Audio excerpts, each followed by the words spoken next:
Marcos capítulo 11.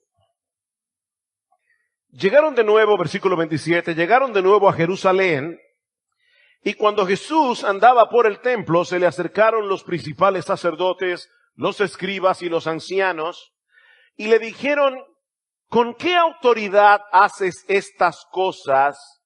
¿O quién te dio autoridad para hacer esto?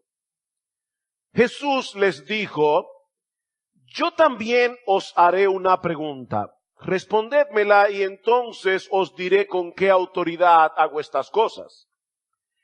¿El bautismo de Juan era del cielo o de los hombres? Respondedme.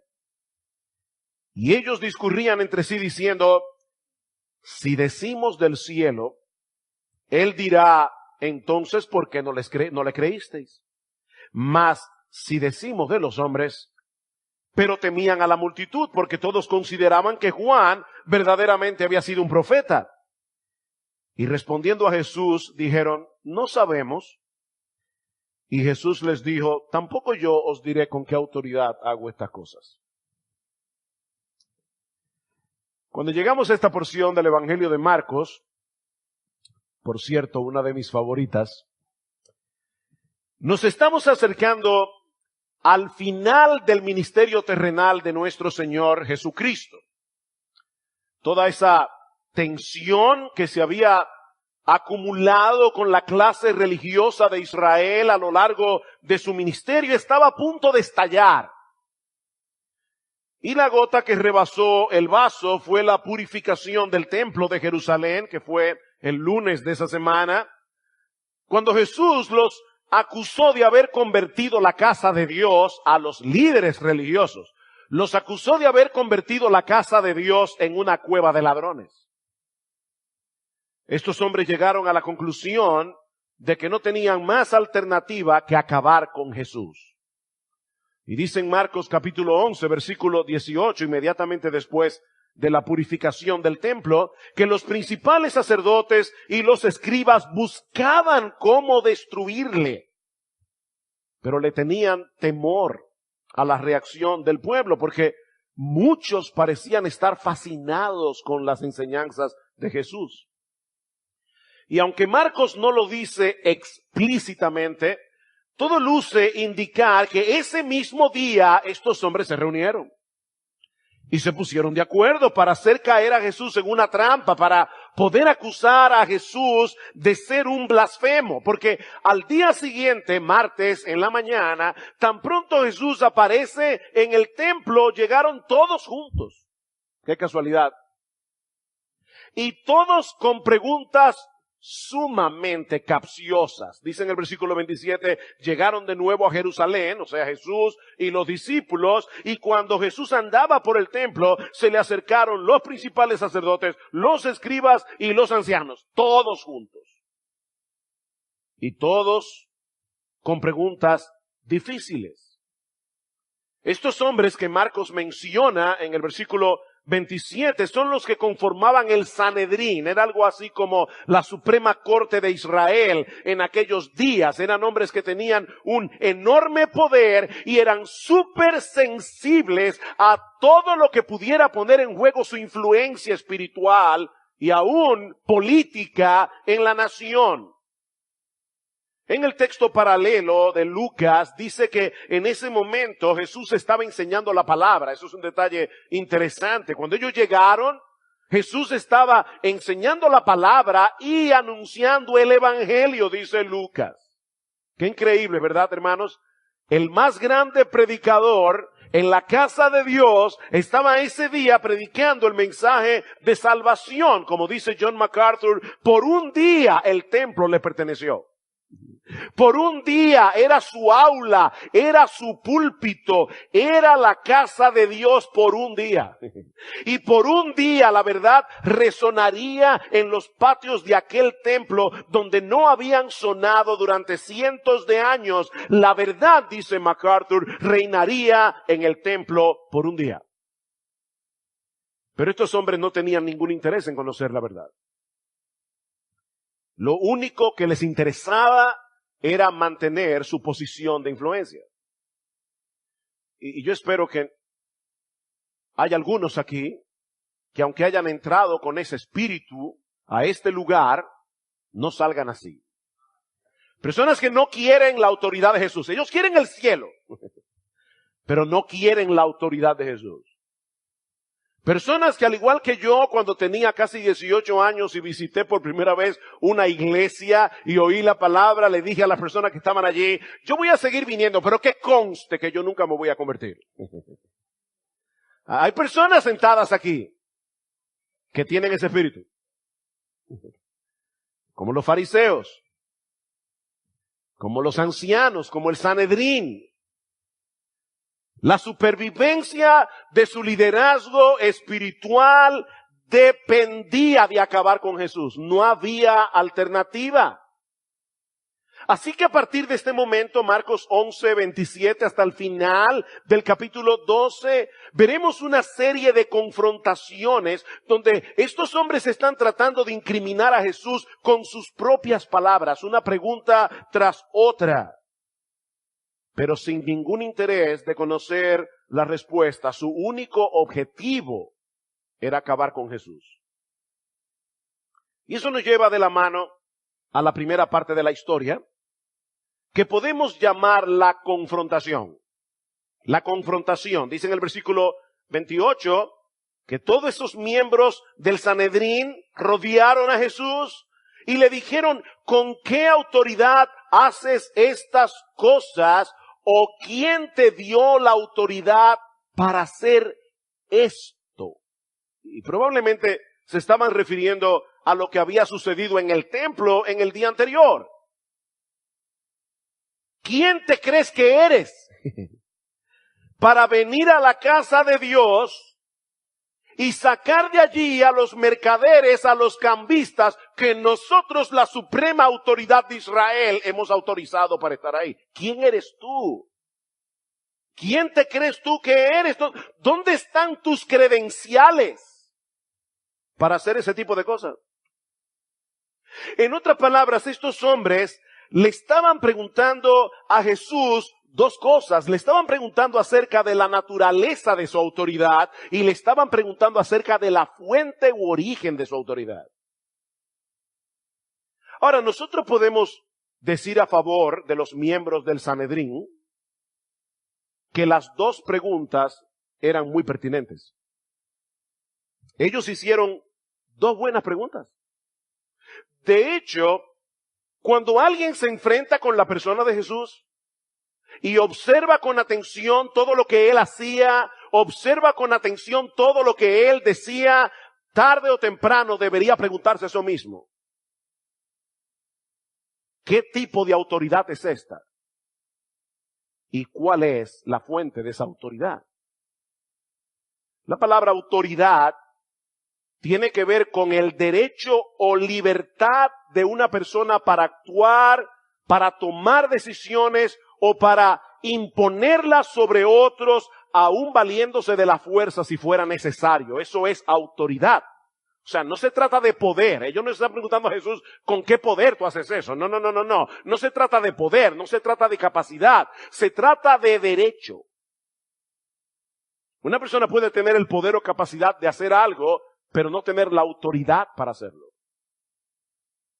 En una empresa, por ejemplo, es posible que un empleado tenga una mejor idea que el jefe para mercadear un producto o para llevar a cabo un proceso, pero él no tiene la autoridad de implementarlo.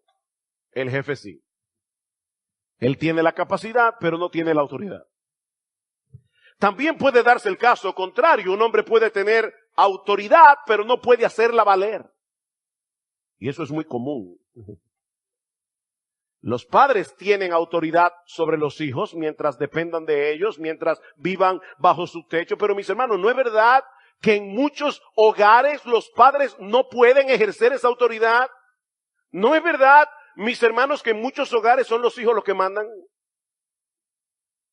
Así que se puede tener autoridad sin poder, se puede tener poder sin autoridad, pero en el caso de Jesús, él tenía las dos cosas. Y en un grado superlativo. Y eso fue más que evidente durante todo su ministerio. Mis hermanos, nunca ha habido, nunca habrá una persona con más autoridad que Jesús. Porque Él es el Dios encarnado. Él es la segunda persona de la Trinidad que se hizo hombre. Cuando Jesús hablaba, lo hacía con autoridad. Dice en Mateo capítulo 7, versículo 28 y 29, que la gente se admiraba porque les enseñaba como quien tiene autoridad y no como los escribas. Mientras los escribas citaban constantemente a otros maestros, el rabino tal o cual dijo esto o aquello, Jesús descansaba en su propia autoridad. En los evangelios encontramos unas 75 veces en la que Jesús introdujo su enseñanza con esta frase: en verdad yo os digo.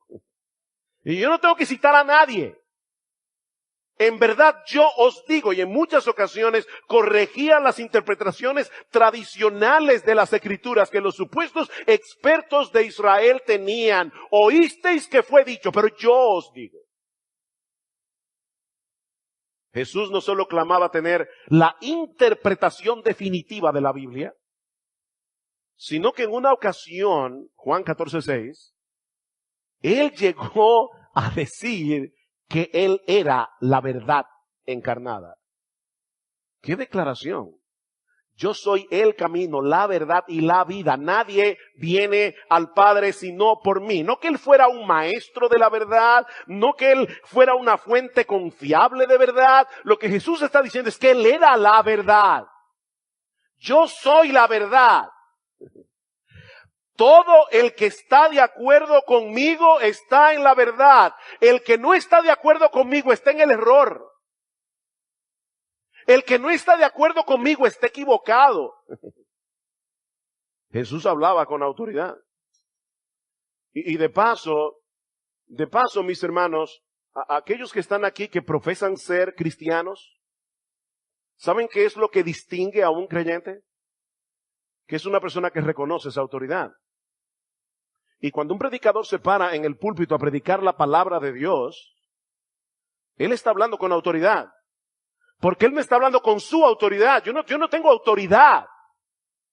La Biblia tiene autoridad porque es la palabra de Dios.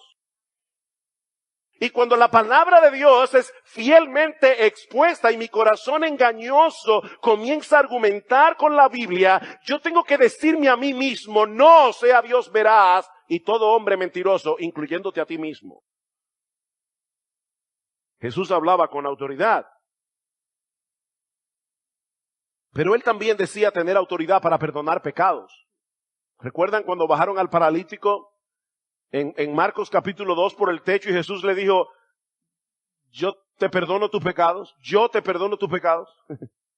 Y los fariseos se preguntaron: ¿Y qué autoridad cree que este hombre que tiene, que él cree que puede perdonar pecados? Solo Dios puede perdonar pecados. Y es verdad. Solo Dios puede perdonar pecados. Pero Jesús le decía a la persona: vete, hija mía, yo te perdono, yo te perdono. Él decía tener autoridad para perdonar pecados. Jesús decía tener autoridad para decidir el destino final de las personas. Wow. En Juan capítulo 1, versículo 12 dice el Señor: mas a todos los que le recibieron, a los que creen en su nombre, Él les dio potestad de ser hechos hijos de Dios. Jesús le dio la autoridad de ser hechos hijos de Dios. Y en Mateo capítulo 25, en el versículo 32, el mismo Jesús dice que al final de los tiempos serán reunidas delante de Él todas las naciones y Él apartará los unos de los otros como aparta el pastor a las ovejas de los cabritos. Jesús está diciendo aquí que en el día del juicio Él es el que va a diferenciar a los que son salvos de los que no lo son. Jesús tiene esa autoridad. Jesús mostró autoridad sobre las enfermedades. ¿Recuerdan cuando sanó al siervo del centurión? Y él le decía: Señor, no tienes que entrar en mi casa, yo soy un hombre bajo autoridad, y cuando le digo a un soldado va, va, y cuando le digo viene, viene. Así que yo no soy digno de que tú entres en mi casa, solo di la palabra y mi siervo sanará. Y Jesús dice: wow, ni en Israel había yo hallado tanta fe. Vete, ya tu siervo sanó. Jesús tiene autoridad sobre las enfermedades. Jesús tiene autoridad sobre los demonios. Jesús tiene autoridad sobre los fenómenos naturales. ¿Recuerdan cuando los discípulos estaban en la barca y el Señor se acerca y dice al mar y al viento, ¡calla! ¡Enmudece! Todo se calmó.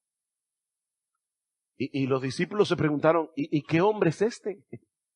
Que hasta los vientos y el mar lo obedecen. Jesús era un hombre con autoridad. Durante su ministerio nunca pidió permiso.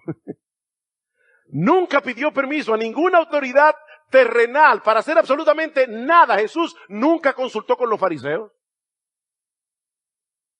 ni con los escribas, ni con los rabinos. Él no le preguntaba a nadie. Él decía una y otra vez que todo lo que él hacía, todo lo que él decía estaba en perfecta consonancia, en perfecta armonía con la voluntad y la autoridad de su Padre Celestial. Yo solo le respondo a una autoridad, a mi Padre que está en los cielos. Jesús llegó a decir incluso que él tenía autoridad para enviar al Espíritu Santo, la tercera persona de la Trinidad. Dice, yo tengo autoridad para eso.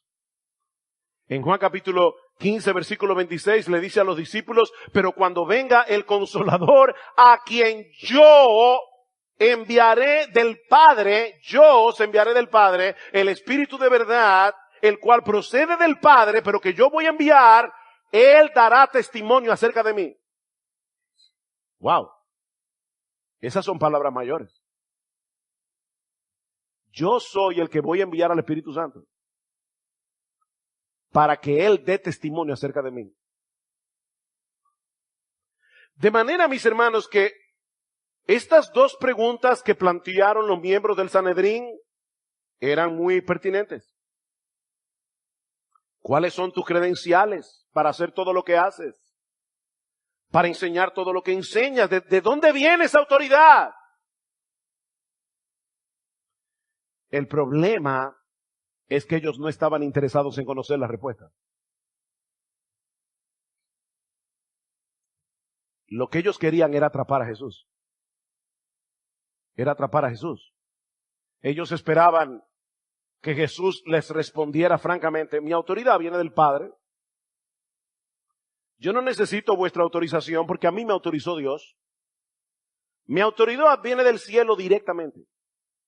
Y por supuesto, si Jesús hubiera dicho eso, lo hubieran acusado de blasfemia y lo hubieran llevado a la muerte. Ahí estaba la trampa. Ahora, hacer caer a Jesús en una trampa es imposible. Es imposible. A Jesús nadie lo agarra desprevenido. Si algo aprendemos en los evangelios es que Jesús siempre estaba en control. Aún cuando estaba bajo ataque, aún en medio de las trampas más astutas, Jesús siempre estaba en control. Y eso nos lleva a nuestro segundo encabezado. Ya vimos la confrontación.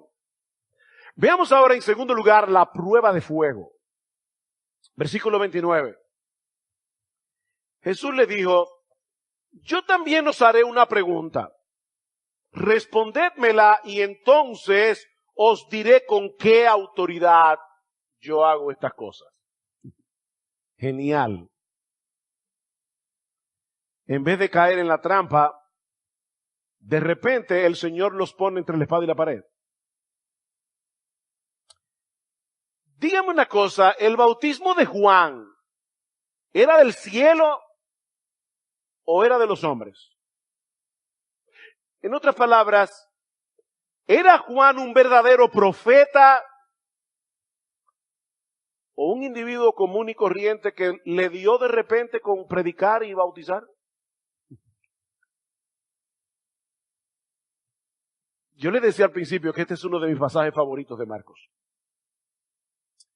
Pablo dice de Jesús en Colosenses capítulo 2, versículo 3, que en Él están escondidos todos los tesoros de la sabiduría y del conocimiento. Y este es un buen ejemplo de esa brillantez de Jesús en acción. Esta respuesta fue genial. Todo el mundo en Israel veía a Juan el Bautista como un verdadero profeta enviado por Dios. Todo el mundo. Pero el mismo Juan había dicho claramente que su labor era preparar el camino para el Mesías. O sea, cuando Juan el Bautista aparece en el escenario de Israel y de repente los líderes religiosos le envían una comitiva para preguntarle, ¿quién eres tú? Esta fue la respuesta de Juan. Yo soy la voz de uno que clama en el desierto. Enderezad el camino del Señor, como dijo el profeta Isaías. Yo bautizo con agua, mas en medio de vosotros está uno a quien vosotros no conocéis. Este es el que viene después de mí, el que es antes de mí, al cual yo no soy digno de desatar, encorvado la correa de su calzado. ¿Quién soy yo? Eso no importa. Yo no vine a llamar la atención sobre mí. Yo vine a llamar la atención sobre ese que es más grande que yo, al que ustedes no conocen.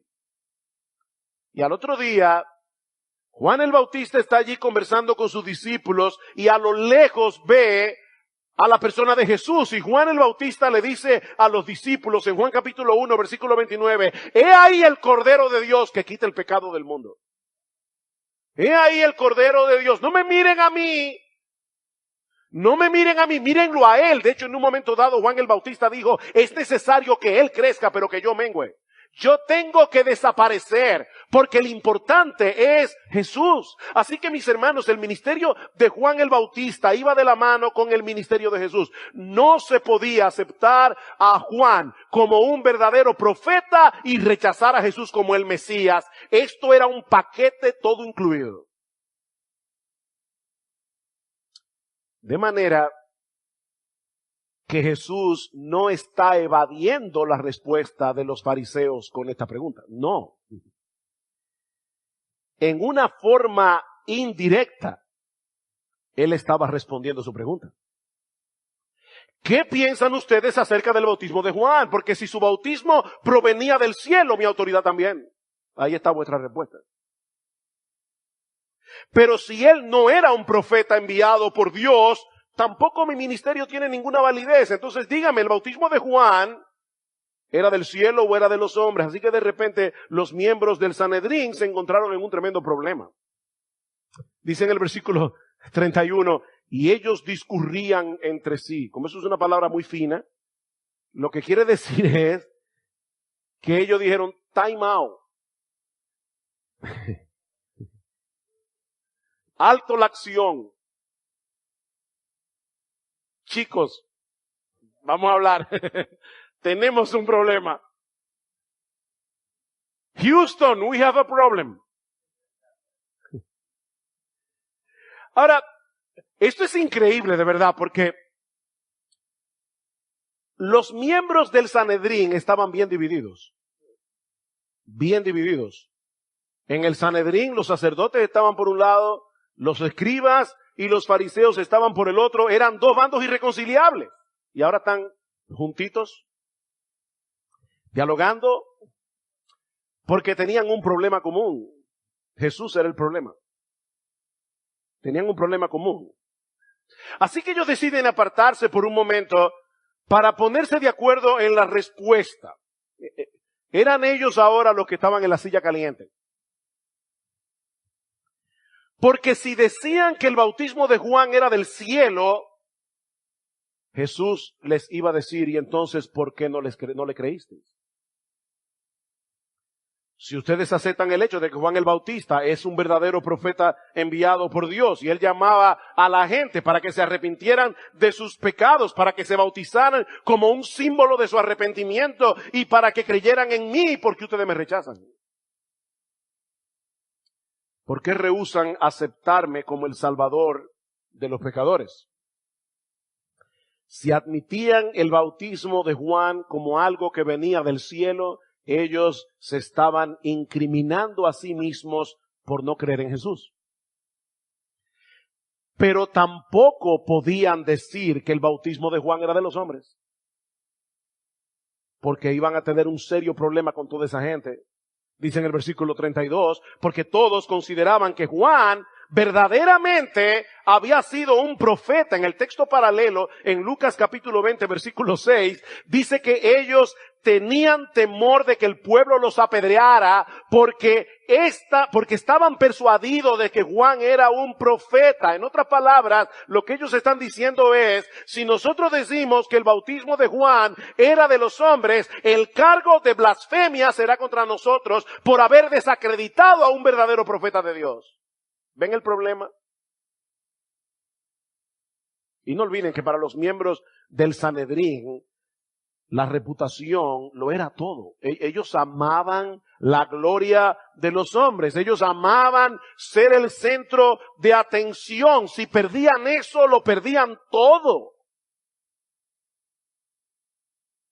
Estos hombres estaban en un dilema. Cualquiera de las dos opciones los iba a meter en problemas. Así que ellos deciden venir delante del Señor y les responden, versículo 33. Y yo me imagino que fue algo como esto. No sabemos.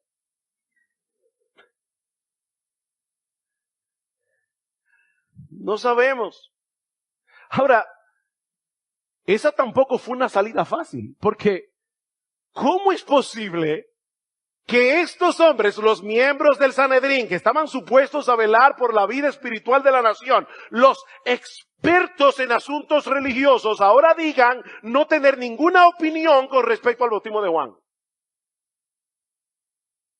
Los super omniscientes, fariseos y escribas, ahora dicen que no saben. La aparición de Juan el Bautista en el río Jordán había causado un tremendo revuelo en la nación de Israel. Y ellos no habían podido evaluar en todo ese tiempo si Juan era un verdadero profeta o un loco que había aparecido de repente predicando y bautizando.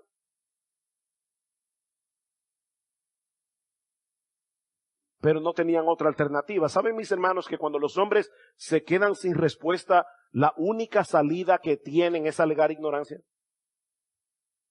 De hecho, es el caso de los agnósticos. Cuando yo escribía artículos en el periódico, una vez me escribió un agnóstico y estaba súper molesto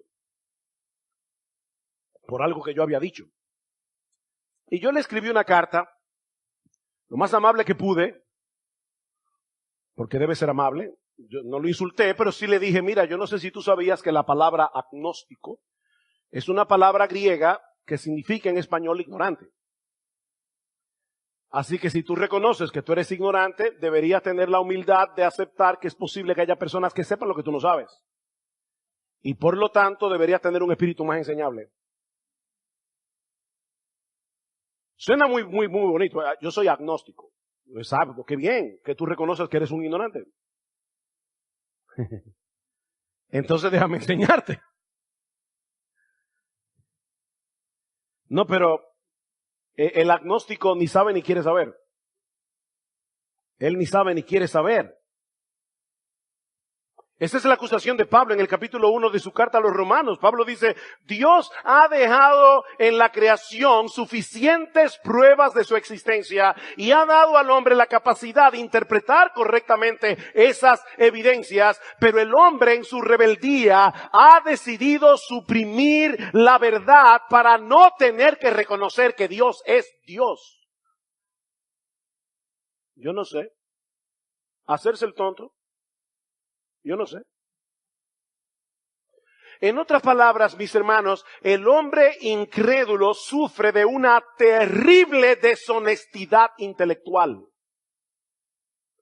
El hombre incrédulo sufre de una terrible deshonestidad intelectual. Ninguna argumentación lo convence. No porque el argumento sea débil, no porque el argumento sea ilógico, sino porque él se resiste a ser convencido. Así que no tiene más alternativa que negar lo que es evidente.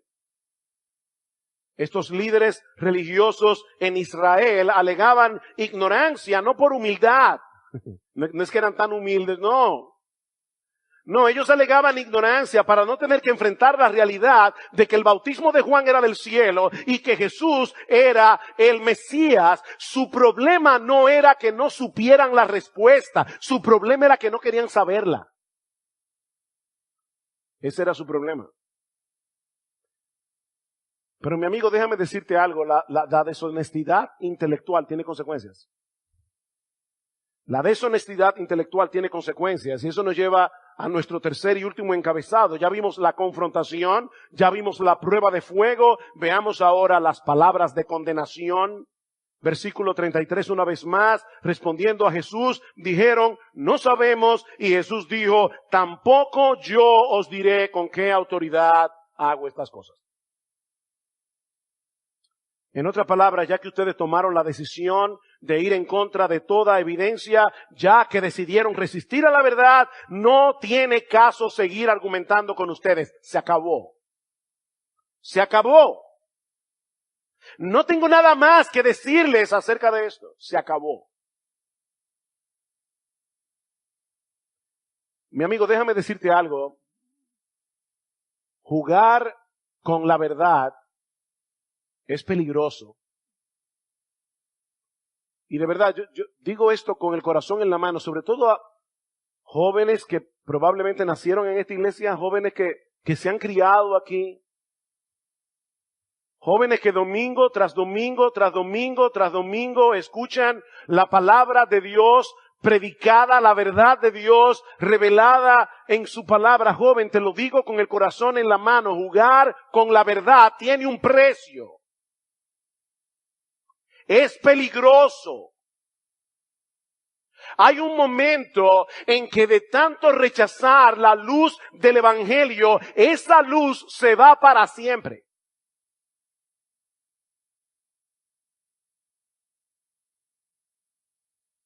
La deshonestidad de estos hombres tuvo consecuencias. Tuvo consecuencias. Ellos decidieron rechazar la oportunidad que se les dio. Yo no puedo ser dogmático con lo que voy a decir ahora, pero yo sospecho que detrás de la pregunta de Jesús había una intención evangelística.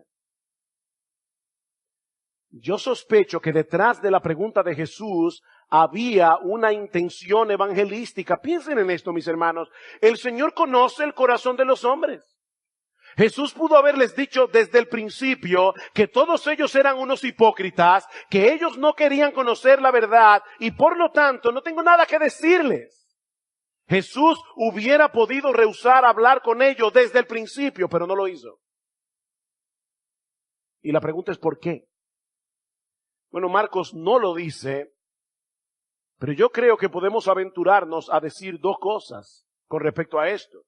Por un lado, es posible que el Señor haya querido exponer a estos hombres delante del pueblo para hacerles ver que eran falsos maestros, que eran ciegos tratando de guiar a otros ciegos. Pero es posible también que Él haya tratado de exponer su pecado delante de sus propias conciencias. Es posible que Jesús haya querido hacerles ver su deshonestidad intelectual para que se arrepintieran y creyeran. R.C. Sproul, un gran pensador cristiano, él le llama a la apologética pre-evangelismo. Cuando nosotros defendemos la verdad, nos preguntan ¿por qué ustedes creen que la Biblia es la palabra de Dios? ¿O por qué ustedes creen que Jesucristo es Dios? Y nosotros les damos algunas respuestas. Esas respuestas no lo van a salvar. Esas respuestas no lo van a salvar, mis hermanos. Lo que va a salvar a un pecador es el Evangelio. Pero esas respuestas pueden hacerle ver a esta persona que está peleando contra una pared.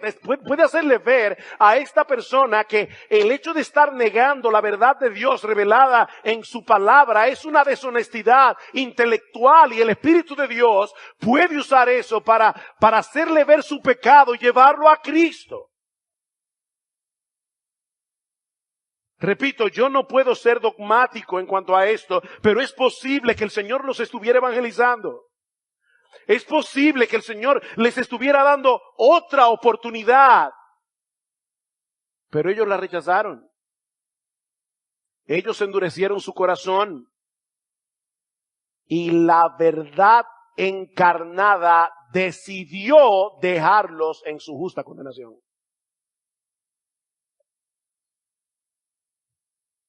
Yo tampoco voy a decirles con qué autoridad hago estas cosas. No vale la pena seguir argumentando. No vale la pena darles una respuesta. Ustedes han tomado la decisión de permanecer en incredulidad y en incredulidad morirán. Qué duro es esto. Mis hermanos, ¿qué aprendemos de un pasaje como este? Yo creo que aprendemos muchas cosas, pero voy a limitarme a dos aplicaciones a modo de conclusión. En primer lugar, este pasaje nos enseña que Cristo siempre está en control. Cristo siempre está en control, aún en medio de los ataques más severos, en medio de las circunstancias más difíciles. Es más que evidente en este pasaje que desde el principio Jesús estaba en control. Y mis hermanos, eso debe ser de mucho aliento para nosotros hoy. Toda autoridad me ha sido dada en el cielo y en la tierra, dice el Señor. Por tanto, id y haced discípulos a todas las naciones, bautizándolos en el nombre del Padre y del Hijo y del Espíritu Santo, enseñándoles que guarden todas las cosas que yo os he mandado. Y he aquí yo estoy con vosotros todos los días hasta el fin del mundo. Lleven el evangelio hasta lo último de la tierra, porque yo soy la autoridad suprema del universo y yo prometo estar con ustedes todos los días hasta el fin del mundo. Jesús está en control. Él tiene la autoridad. Queridos hermanos, independientemente de los ataques y aflicciones que nosotros tengamos que enfrentar en este mundo caído, nosotros estamos en las manos de un Dios que todo lo gobierna, desde la cosa más pequeña hasta la cosa más grande. Dice Pablo en Efesios capítulo 1, versículo 21, que nuestro Señor Jesucristo fue resucitado de los muertos y está sentado a la diestra de Dios en los lugares celestiales, sobre todo principado y autoridad y poder y señorío. Ese es nuestro Señor. Él es Rey de reyes. Él es Señor de señores. Nada ni nadie podrá impedir su triunfo final y definitivo sobre las huestes del mal. Y ¿saben qué, mis hermanos? Cuando Él regrese en gloria y se siente en su trono, nosotros nos sentaremos y reinaremos con Él por los siglos de los siglos. Qué gozo es tener un Salvador como Jesús. Pero también aprendemos de este pasaje que es imposible permanecer neutrales ante la persona de Jesús. Es imposible permanecer neutrales ante la persona de Jesús. Mi amigo, déjame decirte algo. Tarde o temprano todos tenemos que lidiar con la pregunta que plantea este pasaje. ¿Qué clase de autoridad es la que tiene este hombre? ¿De dónde viene esa autoridad? Déjame decirte algo, mi amigo. Hay muchas cosas en la vida que tú puedes darte el lujo de ignorar. Hay un montón de cosas que yo no entiendo cómo es que pasan. Y probablemente me muera sin saberla. Mandas un WhatsApp, envías una foto. Y si no me diga que los números binarios, qué sé yo, que yo no entiendo eso. Y llega al otro lado del planeta. Yo lo seguiré usando el celular hasta el final de mi vida, pero yo no voy a entender eso. Y ¿sabes qué? No importa que no lo entienda, no me voy a morir por eso. Yo no sé cómo es que la vaca come hierba verde y produce leche blanca. Yo no entiendo eso. Mi amigo, hay muchas cosas que tú no tienes que saber, pero esta no es una de ellas. Esta no es una de ellas. ¿Quién es Jesús? ¿Quién es Jesús? Porque no son muchas las opciones. No son muchas las opciones. Dice C.S. Lewis, el autor de las Crónicas de Narnia, no se puede aceptar a Jesús como un gran maestro religioso y al mismo tiempo rechazarlo como la suprema autoridad de tu vida. Eso no se puede.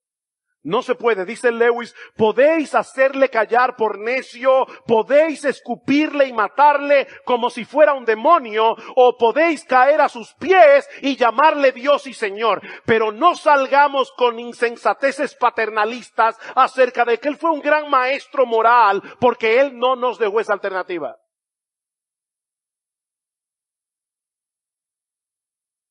Mi amigo, tú te estás enfrentando con el mismo dilema de los líderes religiosos de Israel. ¿Cuál es tu conclusión acerca de Jesús? ¿Vas a hacerlo callar como un necio? ¿Vas a escupirlo en la cara como un demonio? ¿O vas a caer postrado ante sus pies reconociendo que Él es Rey de Reyes y Señor de Señores?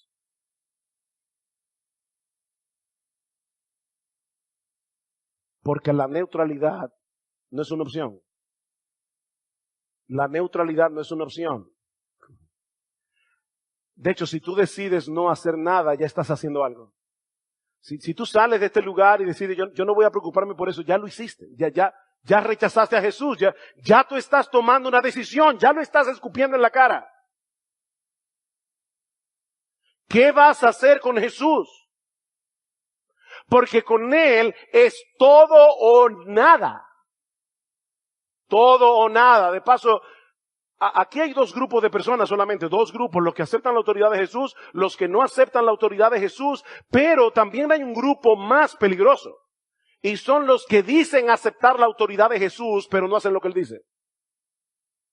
Claro, eso no son una tercera opción, porque están en el segundo grupo de los que no aceptan la voluntad de Jesús. El problema es que ellos creen que sí.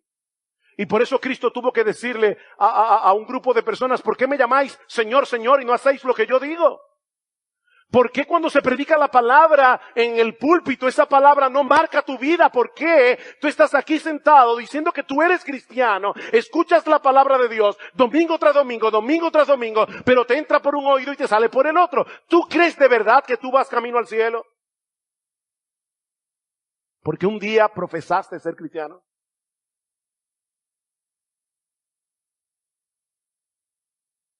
Dice Jesús, hacen lo que yo digo y con eso mostrarán que sois verdaderamente mis discípulos.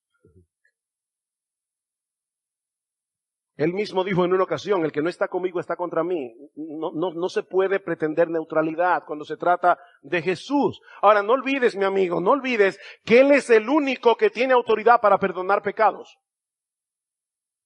No olvides que Él es el único que tiene autoridad para decidir el destino eterno de los hombres. Cristo dijo en una ocasión en Juan capítulo 5, versículo 21, como el Padre levanta a los muertos y le da vida, así también el Hijo a los que quiere da vida. A los que quiere da vida, porque el Padre a nadie juzga, sino que todo el juicio ha dado al Hijo, para que todos honren al Hijo como honran al Padre. El que no honra al Hijo, no honra al Padre que lo envió. Ese es Jesús.